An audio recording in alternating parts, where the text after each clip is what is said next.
राज्यपालाने दत्तक घेतलेले भामरागड तालुक्यातील शेतकरी राज्याचे मुख्यमंत्री व गडचिरोली जिल्ह्याचे पालकमंत्री यांना विनवणी करीत आहेत। गडचिरोली जिल्ह्यातील भामरागड तालुक्यात मोठ्या प्रमाणात अवकाळी पावसामुळे नुकसान झाले। हातात आलेले धान्य अवकाळी पावसामुळे पूर्णपणे पाण्यात गेले। न विकता येतो न खाता येतो अशा अवस्थेत जीवन जगायचे कसे हा मोठा प्रश्न निर्माण झालाय। याकरिता एकरी 50,000 रुपये मदत करा। तहसीलदारांनी नुकसानग्रस्त शेतकऱ्यांचे पंचनामे करण्याकरिता पटवारी व RI यांना सूचना करावी अशी मागणी सबरबेग मोगल आदिवासी सेवक यांनी मागणी केली आहे। गडचिरोली जिल्ह्याच्या शेवटचा टोक असून या जिल्ह्यातील शेतीशिवाय दुसरे पर्याय नाही। मुख्यमंत्री साहेब किमान 50,000 तरी एकरी मदत करा अशी विनवणी सबरबेग मोगल आदिवासी सेवक व चिन्ना महाका हेमल कसा येथील शेतकरी यांनी केली आहे। गडचिरोली जिल्ह्यातील भामरागड तालुक्यामध्ये आपण आलेलो आहोत। या ठिकाणी आपण सबरबेग मोगल हे आदिवासी सेवक आहेत, यांच्याशी आपण बातचीत करू की मागील 8-10 दिवसापासून कंटिन्यू अवकाळी पाऊस येत आहे। त्या पावसामध्ये अनेक शेतकऱ्यांचे नुकसान झालेले आहे। त्याबद्दल बेग साहेबांचा आपण विचारणा करू की या क्षेत्रामध्ये किती नुकसान झालेलं आहे आणि काय काय अवस्था आहे, काय परिस्थिती आहे लोकांची। भामरागड तालुक्यामध्ये गेल्या 8 दिवसापासून सतत पानी आ रहा है। भामरागढ़ तालुके में पूरे गाँव में नेलगुंडा, मिर्जापल्ली, कौंडे, इंद्रावती के किनारे, पामुल गौतम के किनारे और परलाकोटा नदी के किनारे के जितने भी 15-20 गाँव है, पूरा ये 25 तारीख से सतत अवकाली पानी आने के वजह से पूरे धान काटे से पूरे भीग गए और पूरे सड़ रहे। इसका नुकसान बहुत हो गया हमारे तालुके में। न तहसीलदार अभी तक आके सर्वे कर रहे, नुकसान भरपाई का दे हम मिलना चाहिए बोल के, न पटवारी आ रहा, न कोतवाल आ रहा। बेचारे राम भरोसे पे हमारे काश्तकार लोग पड़े। पहले ही कर्जा लिए, कर्जा कैसा फेरना बोल के कोई ना कोई इस साल आत्महत्या कर ही लेगा, मेरे को ऐसा लग रहा है। इसलिए सरकार ने जल्दी से जल्दी इसके पंचनामे करके भामरागढ़ तालुके को जो भी पीक कर्जा जो लिए है वो माफ़ कर देना चाहिए, उसका मुबदला मिलना चाहिए, मेरी ऐसी गुजारिश है। भामरागड तहसील अतिशय नक्षत्रग्रस्त भाग आहे, गरीब लोक आहेत। अजून या ठिकाणी तहसीलदाराने पटवाऱ्याला अजून कोणत्याही प्रकारचा आदेश दिलेला नाही। पंचनामे झाले की नाही झाले त्याबद्दल तुम्ही काय म्हणाल? अभी पंचनामे के लिए उन्होंने आर्डर दिया होगा। जितने दिन 4-5-8 दिन के पहले दिवाली की छुट्टी थी, छुट्टी थी, अभी तक सोमवार तक तो बुधवार तक कोई कर्मचारी आए नहीं। अभी तक तो कोई पंचनामे हमारे तालुके में हुए नहीं है। जल्दी से जल्दी पंचनामे होकर लोगों को नुकसान भरपाई सरकार की तरफ से मिलना चाहिए, मेरी ये अपेक्षा है। आपने तहसीलदार को निवेदन दिया क्या नहीं दिया? तहसीलदार साहब के पास गया तो आज थे ही नहीं, छुट्टी में वही गए थे, हाजिर ही नहीं, तो किसको जाके मिलेंगे।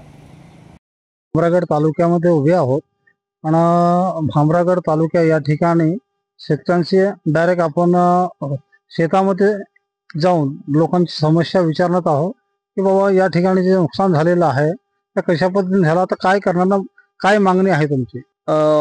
बघा, मागच्या 5-6 दिवस होत आहे सतत पाऊस, रात्रंदिवस सतत अवकाळी पाऊस येत आहे आणि या पावसाने सगळ्या शेतकऱ्यांच्या शेतात पाणी भरवल्या बांध्यामध्ये आणि सगळं कोणी धान कापलेले होते, कोणी दान डिगाल्या केलेले होते, कोणाचे दान असं बांध्यावर असं पडलेले आहेत। पण असं पडलेलं दान सुद्धा पाण्यात गेलेले आहे आणि संपूर्ण शेतकऱ्यांचे दान अशा प्रकारे खराब झालेले आहे, असं कोंब निघालेले आहे। पण अजूनही शासन दरबारी कोणीच आमच्याकडे आलेले नाही आणि साधा विचारपूस पण केलेली नाही। गाव पातळीवर कुठल्याच अधिकाऱ्यांनी अजूनही आलेले नाही आहे। त्यामुळे आमचा मात्र खूप वाईट परिस्थिती सुरू होणार या वेळेला, कारण असा अगदी हातामध्ये सापडत असताना अचानकपणे पावसाने आमच्या सगळं याच्यामध्ये हे केलेले आहे आणि आमचे प्रचंड मोठं नुकसान झालेले आहे।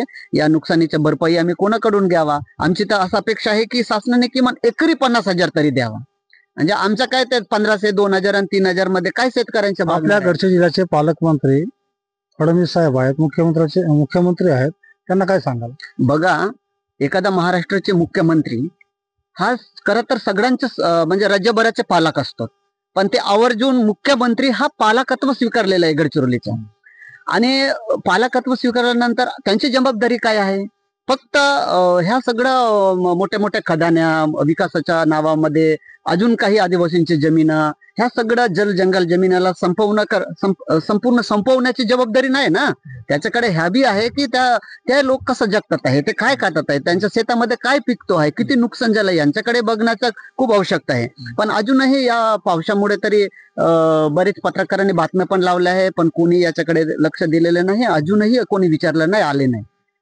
पण आम्ही खूप मेहनत करतोय. आज एवढ्या दिवसांनी परत शेतात येऊन बघतो तर सगळं म्हणजे खूप वाईट झालेलं आहे आमचे. हा ना, ही आमच्या वर्षभराची आणि याच्यावर आमचं पूर्ण जीवन आहे. हो, याच्यावर आमचं पूर्ण जीवन आहे. आम्हाला कुठूनही आवाक नाही. हे जर अशा प्रकारचा लॉस झाला तर आमच्या मुलांच्या आरोग्याचे काय, शिक्षणाचं काय, आमचं संपूर्ण जीवन याच्यावर निर्भर आहे. आणि इथं पाण्याची व्यवस्था नाही या तालुक्यामध्ये, त्यामुळे कुठल्याच पद्धतीच्या मोठे इरिगेशन्स नाही. आपण बँकेतून जे लोन घेतलं असेल तर मग ते परतफेड कसे करणार? बघा, याच भीतीने आम्ही घेत नसतो लोन, कारण आमच्या त्या यवतमाळ सारखा आत्महत्याची बाडी नाही यावा याच्यासाठी आम्ही फारसं तर लोन घेत नाही.